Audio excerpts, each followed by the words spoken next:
Hey, I'll dust them back. All right, we're going to talk a little bit about, hey, how do you maintain this? How do you define this keto-ish phase or this keto evolve? Like, you've gotten to where you want to go. You found you found you, right? You found this is who I want to be. This is how I want to live my life.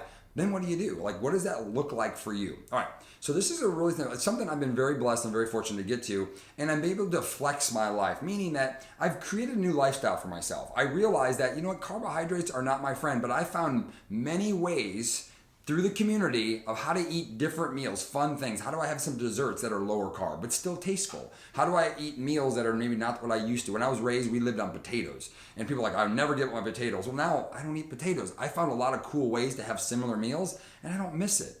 So what I want to talk about is when you get to your optimal goals, or maybe you just want to maintain where you're at. Maybe you lost 20 kilo or 40 pounds. You're like, hey, I just want to stay here for a while. And this is the flex aspect. What you can do through this journey is that you're going to be able to get away with a little bit more carbohydrates from time to time. Maybe it's once or twice a week you have a nice little fun meal, or maybe you like start adding some berries back into your life, and you don't have to be strict and perfect the whole process, right? Maybe what you'll do is you'll start adding some fun little fat bombs. One of the mistakes a lot of people make early on is they add fat too fast, and they slow down the results because they have fat to lose. They're eating too much, maybe too many calories or just too much fat in general, because they think they need to eat a high fat diet. No, initially you're going low carb and you're gonna have a moderate protein, moderate fat.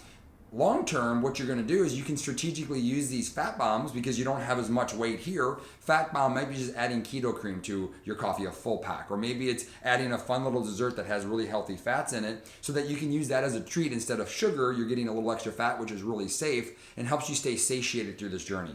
So through the maintenance phase, it's basically as simple as this.